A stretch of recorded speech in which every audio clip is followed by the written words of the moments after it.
Задайте си въпроса, наистина ли анализирам какво се случва с климата? Или позволявате на другите да определят как възприемате тази информация? След като гледате видеоклипа до края, ще си отговорите на тези въпроси. И нека започнем с преглед на климатичните бедствия, които се случиха през седмицата от 16 до 22 октомври.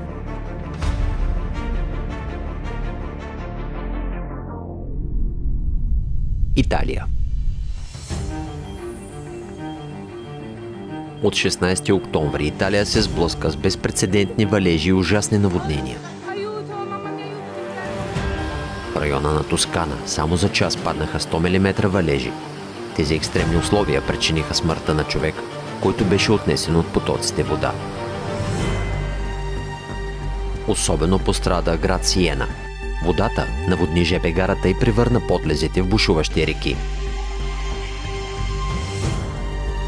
Наводненията повредиха домове и предприятия, блокираха много автомобили. В района на Лигурия беше обявено червено ниво на опасност за няколко реки. Пътищата бяха блокирани от придошлите води и паднали дървета. На 18 октомври в района на град Соренто, в област Кампания, водата, спускаща се от планините, донесе със себе си кал, отломки, както и вулканична пемза и блокира магистрала 163 в община Амалфи.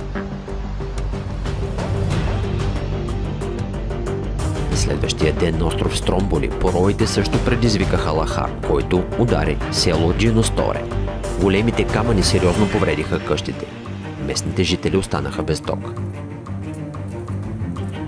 На 19 октомври в община Ботегино ди Дзока водата достигна до вторите етажи на сградите, а някои райони са напълно опустошени от наводнението.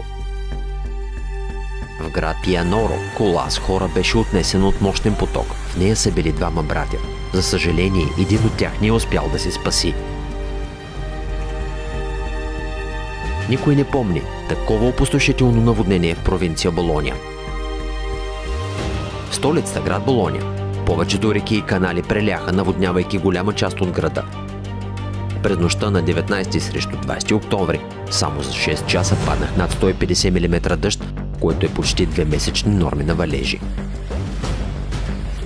Жителите на региона все още не са успели да забравят разрушителното наводнение от май 2023 година, но този път мащабът на бедствието значително надмина предишните. В провинция Катанзаро в област Калабрия са регистрирани няколко свлачища и много пътища са наводнени.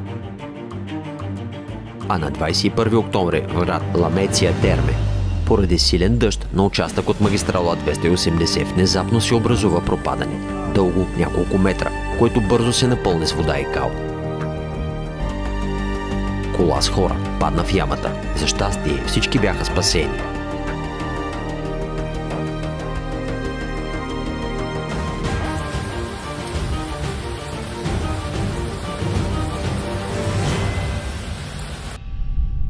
Франция.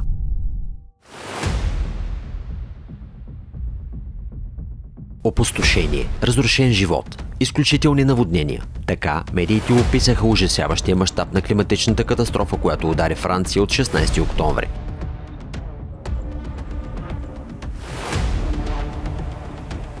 Ски курортът Круа де Бозон получи шокиращите 866 мм дъжд за 3 дни, като 73% от този обем валежи падна само за един ден. В град Анон в някои къщи водата достигна до тавана, а в община Лимони жителите бяха смаяни от бързината на наводненията. Според очевидци, в 9 часа сутринта не е имало нищо, но час по-късно всичко се е наводнило. Водата се е покачила с 2 метра. На 17 октомври в 6 департамента на страната беше обявено най-високото червено ниво на опасност, което се случва за първи път в историята на региона. Всички реки в засегнатите региони преляха. Около 3000 пожарникари и 6 хеликоптера за гражданска безопасност са участвали в спасителните операции. Общо над 900 души бяха евакуирани. 25 от тях бяха в толкова опасна ситуация, че до тях можеше да се стигне само по въздух. Наводненията предизвикаха свлачища и затваряне на пътища. Железопътният маршрут между градовете Лион и Сент-Етиен беше затворен. Влаковете бяха отменени за няколко дни. Буря Ашли. Това, което започна като облачна зона в Атлантическия океан на 18 октомври, се превърна в бурята Ашли само за един ден. Метеоролозите наричат този процес метеорологична бомба. На 20 октомври Ашли удари Ирландия и Великобритания. В Северна Ирландия спортните събития, включително финалът на турнира по футбол в Арма, бяха отменени поради метеорологични условия. В община Абердарон, Уелс, са регистрирани пориви на вятъра със скорост до 132 км в час. Бурята също донесе силни ветрове и високи преливи в Ирландия, нарушавайки фериботните или железопътните връзки. На летище Дъблин над 100 полета бяха отменени или пренасочени към други летища. На летище Кери силните ветрове попречиха на хората да напуснат самолета след кацане. Пътниците трябваше да изчакат на борда на самолета повече от 4 часа.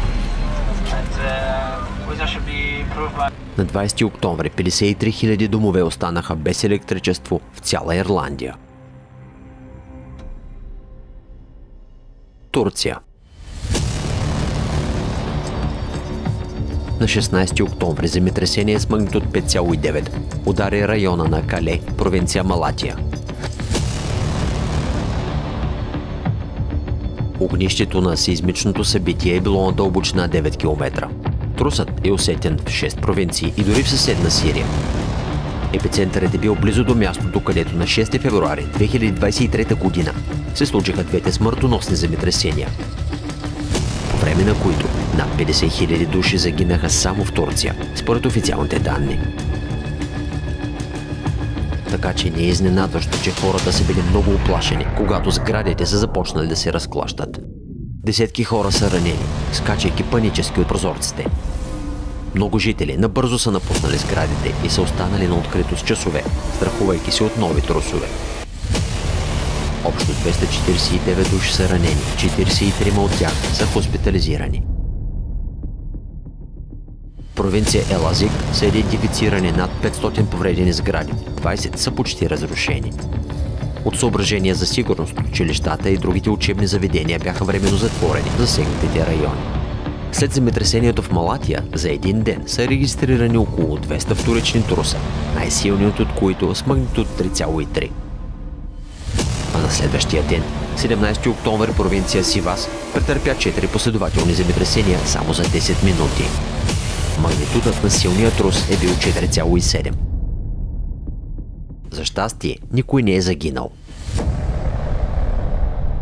Китай. На 18 октомври внезапно свлачище в село Дангба, провинция Сачуан, разруши сградите на селския комитет и местния пазар. Според предварителни оценки, обемът на свлачището е бил около 280 000 кубически метра. Повредени са повече от 8 хектара култури. За щастие, жертвите бяха избегнати благодарение на предварителната евакуация. Аржентина. На 16 октомври стихия остави след себе си хаос в няколко провинции на Аржентина. Най-силно засегната е провинция Ла Пампа, където в околностите на село Пуелен жителите са заснели торнадо. А градовете Найко и Санта Роса бяха ударени от валежи и голяма градушка, причинявайки значителни щети.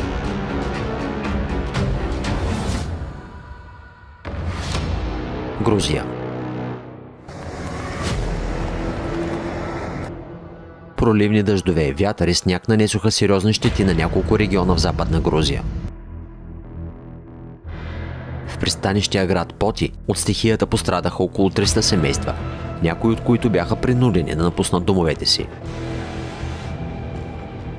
Бурята повреди електропроводи, дворове и приземни етажи на сгради бяха наводнени. Торнадото, възникнало на 19 октомври, повреди покривите на 30 сгради. Освен това, шестобалната буря разруши част от бреговата линия. В град Чороцко пътищата са отнесени, мостовете са повредени.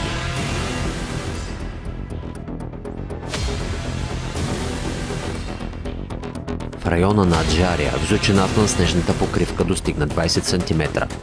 В село Чочхати се активизираха свлачищни процеси, поради което няколко семейства трябваше да бъдат евакуирани.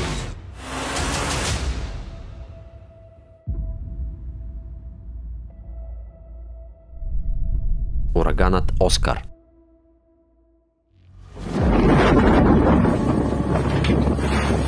На 19 октомври ураганът от първа категория Оскар удари островите Голям и Нагуа на Бахамите, а на следващия ден удари източна Куба. Оскар донесе до 380 мм валежи и вятър със скорост 120 км в час. В провинция Гуантанамо загинаха най-малко 6 души. Интересно е, че нито един от прогнозните модели не предсказа усилване на Оскар до нивото на ураган, което изненада мнозина. На пръв поглед Оскар не представляваше нищо катастрофално. Но експертите обърнаха внимание на една особеност. Той се превърна в най-малкия регистриран ураган с вятърно поле с диаметър само около 9,5 км. Докато обикновено този периметър е многократно по-голям.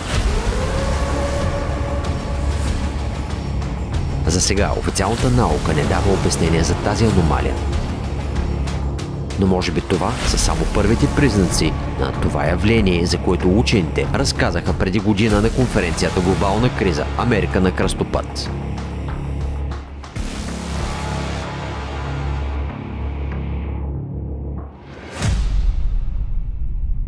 САЩ.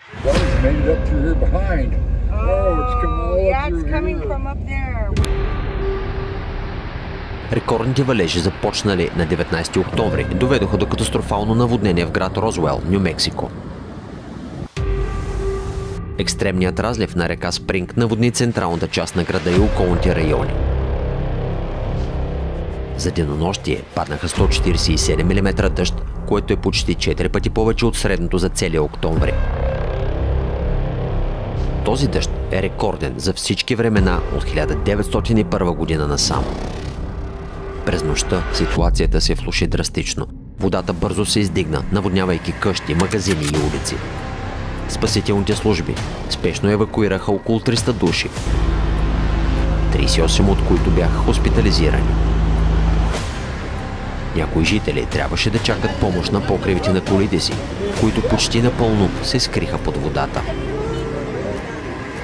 Розуел се оказа в пълна изолация, като пътищата към и от града бяха наводнени, а местното летище временно отмени всички полети.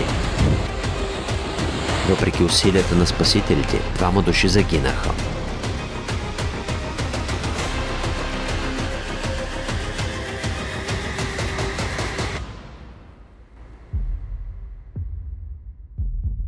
Нарастването на климатичните бедствия става все по-очевидно. Но мнозина продължават да приемат този факт с недоверие или дори безразличие.